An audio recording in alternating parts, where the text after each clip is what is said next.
I hope all of you are safe during the coronavirus pandemic. No matter how disagreeable we might be about audio gear, we are all vulnerable to the same human frailties. I wish all of you the best. I have spent days writing the script. The first one was fairly short. I recorded it. Unfortunately, the recording was scrambled. That forced me to look over the script again and reconsider what I had written. I'm going to break up this conclusory video about the Monolith 887. There are going to be several segments, some of which might overlap. Here is what I propose to say. I want to talk about THX amplifiers and their hype. This needs to be brought up because it directly impacts buying decisions for the 789, 887, 888, and any other THX amplifier that will undoubtedly be released in the next several months and years. I will talk about the 887's performance in general. I will talk about how it compares to other amplifiers. I will discuss the cost of THX amplifiers. I will give an overall impression of the 887 and whether it's worth buying. And I intend to argue at the end that the currently hyped THX amplifiers are far less relevant than other people claim. THX fever. On the one hand, it's nice to see what was once professional-grade components come to the average audiophile. On the other hand, much is hyped about THX circuitry. I recall NWAV Guy's posts. He spoke of using over-the-shelf components intelligently to get the best performance that he claimed was as good as, if not better than, expensive products. And he proved it by the designs he published. Companies are still using NWAV Guy's circuit designs. I bring this up as a note of caution. Yes, THX technology is great, but only if it matters, only if it makes a difference, only if it is a noticeable difference from the alternatives. I accept that the Massdrop 789 had a significant impact on audiophiles. The public finally had a professional-grade amplifier that was comparatively affordable. Then the hype got too bloated, and people started complaining that THX wasn't THX enough. People actually argued over fractions of a percentage point of distortion so small that it was in fact inaudible. I'm convinced the hype was not justified for the 789. Yes, it is a good amplifier with few faults, but when I compared it to cheaper alternatives, some with more features, I was not impressed. Perhaps I am hard to please. No, let me correct that. I am hard to please. I expect expensive products to prove their worth, and I am unmoved by schematics, measurements, and comments by others who praise products without conducting meaningful A/B tests. But you know the story. The 789 was hyped and hyped and hyped. Supply shortages, certain reviewers continually promoting it, and the swirling intrigue about it only helped sell the product. Monolith was quick to take notice and release their own version, the Monolith THX Desktop. For a little bit more money, the Monolith Desktop provided less power on paper but added a neutral DAC and a plethora of usable features to adjust the sound to your liking. I said during my comparisons of the 789 and Monolith Desktop that the Desktop simply was a better financial purchase, and I still believe that. However, when I compared the two THX amps to non-THX amps, the results were astounding. No, I'm being coy. The results were not astounding. I can list a number of amplifiers I have compared back and forth with the THX amplifiers. And here's that list.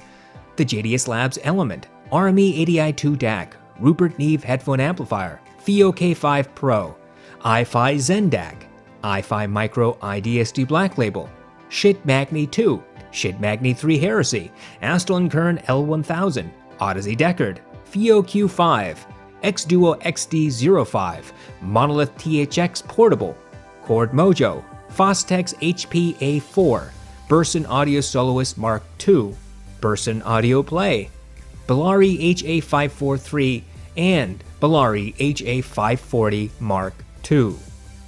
Out of these 19 products, only 2 had audible noise. Those are the Bellari products. I spoke to Justin Allen at Bellari about this noise. Justin is the chief operating officer there, and he's also an engineer. He explained that the Polari amps have noise as a byproduct of the design. It's not a fault, just a character of the amps. That leaves 17 other amplifiers, albeit also the THX Portable, where there was no audible noise. In fact, they were all silent as the THX amps. Using full-size headphones, there was absolutely no audible distortion or noise. Super sensitive in-ear monitors might pick up noise, but that's an issue inherent with sensitive IEMs. What's the conclusion here? It's that modern devices are silent to your ears. That is what it means. This further emphasizes that THX technology is not necessary. But THX circuitry is neutral, and that's what you want, right? No, that's not what THX circuitry does. Go to the THX webpage discussing this. It very clearly states that THX AAA amplifiers are designed to minimize distortion and noise. They are not specifically designed to be neutral. Of course, it appears that Monolith, Massdrop, SMSL use THX AAA chips with neutral sound signatures, but there is no reason why AAA chipsets cannot be combined with a different sound signature. You can get neutral sound from non-THX amplifiers, of course. Many of the 19 amplifiers I mentioned will provide neutral amplification. Look, I don't want to dissuade you from buying a THX if that's what you want, but I also do not want you to think that you must buy a THX amplifier. Anyone who tells you that THX amps are necessary to fully enjoy your music, well, they're just boasting. It's not a true statement. It is instead a personal opinion that is, unfortunately, often spoken with unwarranted authority. As I said, Monolith released their THX desktop after the 789 hype was at its peak. In all tangible respects, the desktop is superior. Just like the 789, the desktop can drive any headphone, although I concede with less headroom. But where the desktop falls short in the power output, it more than makes up for in the DAC and filters. It turned out that some self-proclaimed audio experts, who are no experts, complained about the desktop. On forums, they whined that the desktop did not have the same THD numbers as the 789. This resulted in some disparaging Monolith as a company. I spoke with Hobie Seacrest at Monolith several months ago. Hobie is in charge of all Monolith products. He told me a little bit about the 887. Hobie said that people complained about the desktop's THD numbers and he had finally had enough. He greenlit the 887 to shut up these complainers. Hobie emphasized that the 887, 789, and the Monolith desktop are equally quiet to the human ear. From what I can gather based upon my research and conversations, it is evident that the 887 was a response to the select group that just likes to whine about molecular THD numbers. In other words, anyone who expects the 887 to have noticeable less noise is going to be severely disappointed. This, of course, assumes that the person listening isn't suffering from a cognitive bias. Frankly, I think it is strange that Monolith would spend time and money on releasing a product that is basically a comeuppance against some audiophiles. But here it is. Make of it what you will. This should give you a good idea of where the 887 falls in line. The question you've been asking is this: should you buy the 887 over the 789 or any other amplifier? Well, the answer is a little bit complicated. You should buy the 887 only if you are convinced it will be an improvement over your current setup. And you should not buy the 887, 789, or any other THX amplifier if you want more for your money. Look, the 887 is a fine amplifier. It is noiseless, it is neutral, it is built well, it is powerful. Other than a few poor aesthetic choices, the amp works as promised. Those aesthetic issues are minor. The volume knob needs a visible indicator for volume control. The overall design is a direct copy and paste of the 789. The initial 8.8 watts drops steeply from 16 ohms to 32 ohms to 300 ohms to 600 ohms. In other words, that 8.8 watts becomes significantly less the higher the impedance. The 887 physically seems well built. Some people have claimed that the 887 is built in the same place as the 789. Well, maybe. I can't verify that. But is the 887 a replacement to someone's 789? Does it change the playing field? No. The 789 sounds exactly as quiet as the 887, despite the fact that Monolith has more advanced THX circuitry. Then again, the 887 is as quiet as the JDS Labs Element, and the Rupert Neve headphone amplifier, and the hifi Zen DAC, and the RME80i2 DAC, and the FIO K5 Pro, and the Burson Audio Play, and the Aston Kern L1000. All of these amps have different THD numbers, but the point is you cannot hear the nuanced differences. That's how well each of these amplifiers is designed and constructed. I've had a handful of people strenuously argue the opposite, that they can hear distortion. Well, no. Over and over again since the 1940s, various institutions including universities and the government have done tests on human hearing. Yes, people can hear distortion, but only when that distortion is actually audible. And it becomes audible at 1% or higher THD, and that distortion must be so loud that your ears actually sense it. Sometimes people confuse amplifier distortion with poor connections. A faulty headphone output will cause distortion. Incredibly bad cables can transmit noise. Your digital music files can be poorly recorded. Indeed, there are plenty of alternative explanations to people's belief that they can hear the microatomic nuances below 1% THD. Some audiophiles, however, refuse to accept that their ears are as useless as everyone else's. But that's not really the issue. The issue is this: is the 887 worth buying? Does its THX component demonstrably show an improvement over the 789 or any other modern amplifier? Well, I keep thinking about the THX craze and misleading information, and when I put the 887 into context, my answer is no.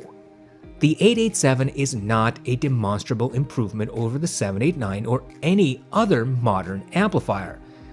In controlling noise, distortion, and providing neutral amplification, the 887 is as good as many other non-THX amps. The 887 is not more audibly quiet than the other amplifiers I mentioned. On paper, yes, maybe, but not in real-world use. If you really must have a THX amplifier, then the 887 is a great option. If nothing else, it is more powerful than the 789 and the 888 from SMSL. Let us assume you are still eager to buy a THX amplifier. Let's say either the 789 or 887. They are both the same price. You are eager to take advantage of that vaunted THX technology. I mean, it's only $400. However, the $400 price tag is hard to justify for both the 789 and 887. There are other amplifiers that provide more for either less money or just a little bit more money. Other products provide DACs or smoother sound signature. If you want neutral and silent, then the JDS Labs Element is an alternative option, as is the FIO K5 Pro, and there are many others I listed previously. The cost of THX amps is more than just the amps themselves. The 887 costs $400, like I said, but you'll need a DAC, one, I assume, that is neutral and has balanced connection. Why? Because if you intend to connect these THX amps to RCA, why are you buying the THX amplifier? You're clearly not using the amp to its full potential. It would be like buying a Corvette to commute 10 miles on the highway from your home to work. Yeah, the Corvette may look nice and impressive, but you've spent a lot of money to pat yourself on the back. I'm not saying you must have a neutral balanced DAC, you don't need to, but you'll need a DAC nonetheless. Sure, you could buy a $100 DAC and plug it into the THX amplifier. That'll do the job. You can certainly control the overall cost that way. After all, you can still look cool driving your Corvette in the slow lane with the cruise control set at 55 miles per hour. But let us assume you are determined to use your THX amp to its maximum potential. Then you will consider buying a neutral balanced DAC. And the cheapest one that I know of is the SMSL SU8. Then add another $250 for the SMSL SU8.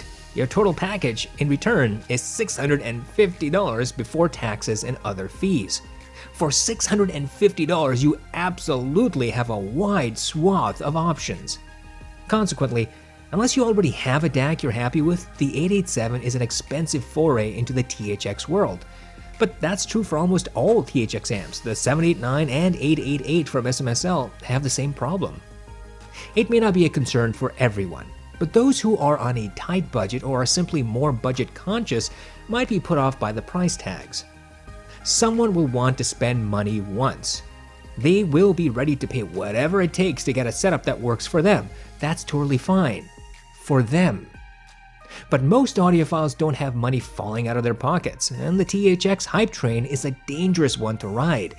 It can lead to disappointment, financial instability, and yes, perhaps even regret. I cannot fault the 887 for its technical abilities. I was not able to find any channel imbalance in the 2 months I've had the amplifier. I was not able to make the amplifier distort. I was not able to hear any noise from the various headphones I used. If the 887 was my first THX amplifier, I might be quite happy with it. But my first THX amp was the 789, then the Monolith THX Desktop, and then the Monolith THX Portable. And after experiences with the other THX amps, I'm not surprised or impressed by the 887. Now, the 887 does fine, no better sonically than the others, and of course no worse. The 887 certainly has more power, but that additional power drops off fairly quickly as the resistance increases. If the 887 was cheaper than the 789, or the 789 was not available, then we'd be talking differently. But the 789 is the same price and is widely available. Had the 887 been released a year ago when the 789 production was lagging, Monolith could have seized the initiative. Given the choice under those circumstances, it would have been easy to recommend the 887 instead of waiting God knows how long for the 789. Further, if the 887 came with a built-in DAC and, kept the $400 price tag, we might see a clear benefit over the 789 and 888 from SMSL. But again, that's not the situation. And since there are no sonic differences between the 887 and 789, and only a small difference in usable power, what's the reason someone should switch from the 789 or forego the 789 for the 887? Someone might argue that the 887 has more power. Well, yes, initially, but who needs that much power with super sensitive IEMs? When we get into the typical headphone impedances like 32 ohms and above, the 887 provides about the same power as the 789. I struggle to justify the 887. I cannot recommend it over the 789, and neither can I recommend the 789 over the 887. Monolith should be selling the 887 at a much lower price.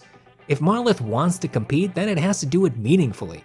Selling it at $300 would be a huge benefit, I think. At $300, it would compete directly with the SMSL 888, but it would also provide more power, and it would severely undercut the 789. Large quantities at lower prices still result in profit if you do it correctly. But maybe Monolith cannot sell the 887 at $300. If so, that leads me back to this. Why should we buy it? The 887 might be the right amplifier for you. You might be happy with it. While I had it, the 887 never caused a problem for me. It always performed consistently. The decision to buy the 887 over the 789 or 888 simply comes down to factors other than sound quality. It comes down to power output, size, aesthetics, and brand loyalty. Here's my short answer to the complicated one I created. If you have the 789, there is no objective reason to switch to the 887. If you have anything like the JDS Labs Element or hifi Zendac or Burst and Play, you should consider switching only if you want more power and, as in the Zendac's case, more neutrality. Rest assured, the Element, Burst and Play, and Zendac sound as quiet as the 887 and 789. If you do not have a THX amplifier and want one, the 887 is as good as the 789. Pick either. If you are simply curious about the THX hype, approach this area with caution. You may not like the financial costs of separate amp DAC combinations. If you just want an upgrade from your onboard PC sound card or need to upgrade from an ancient or cheap amplifier, you have plenty of excellent options to consider before landing on THX products. And if you're a new audiophile or an old audiophile who is just now starting to buy modern products, you should slam on the brakes. The hype behind THX technology would have made a lot more sense in 2011 when companies were selling subpar products.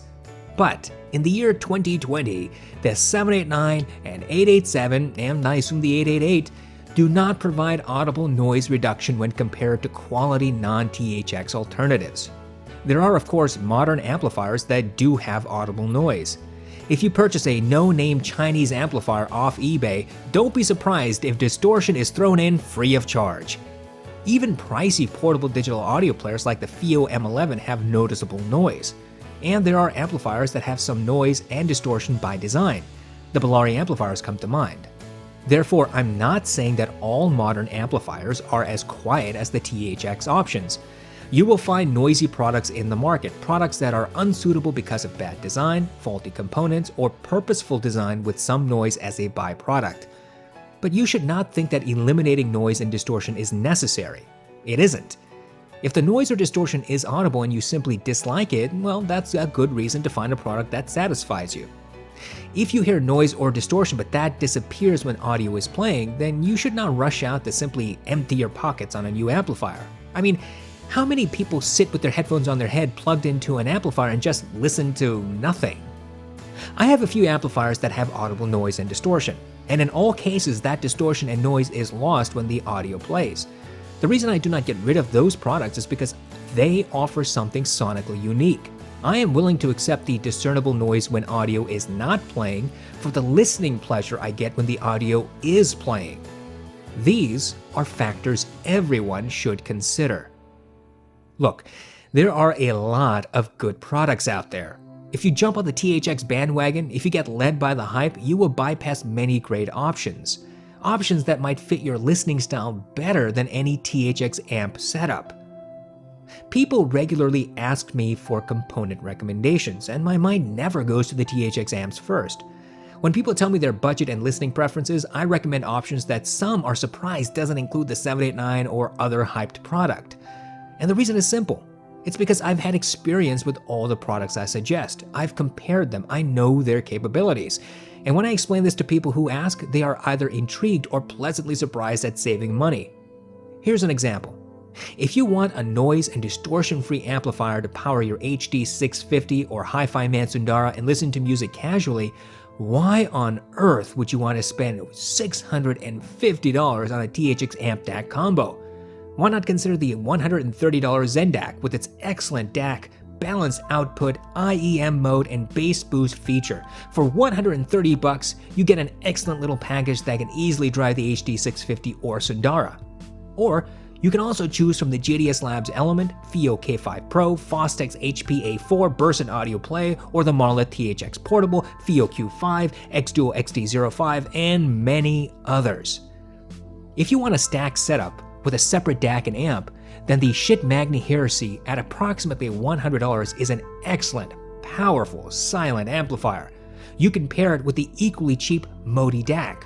Or you can buy an O2 amp and pair it with the SMSL Sanskrit. The possibilities are too numerous to exhaust.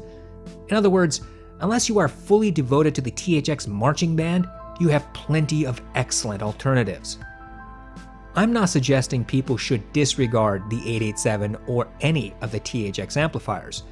If you've set your mind on them, I hope you enjoy your purchase, whatever it is. But if you haven't been convinced by the hype and marketing, you really should step back and survey the entire playing field. The 789, 887, and probably the 888 have not changed the playing field at all. They're simply sitting somewhere on it with the rest of the modern products. Consequently, although I think the 887 is a competent product that does what it's supposed to, Monolith does not make an effective argument why someone should buy the 887 over the alternatives. I thank Monolith for letting me test the 887. I don't know if they'll send me gear in the future, and if they don't, that's okay. But I cannot jump up and down for an amplifier that doesn't do materially better than the competition. There's no reason not to buy the 887, and there's no reason to rush out to buy it either.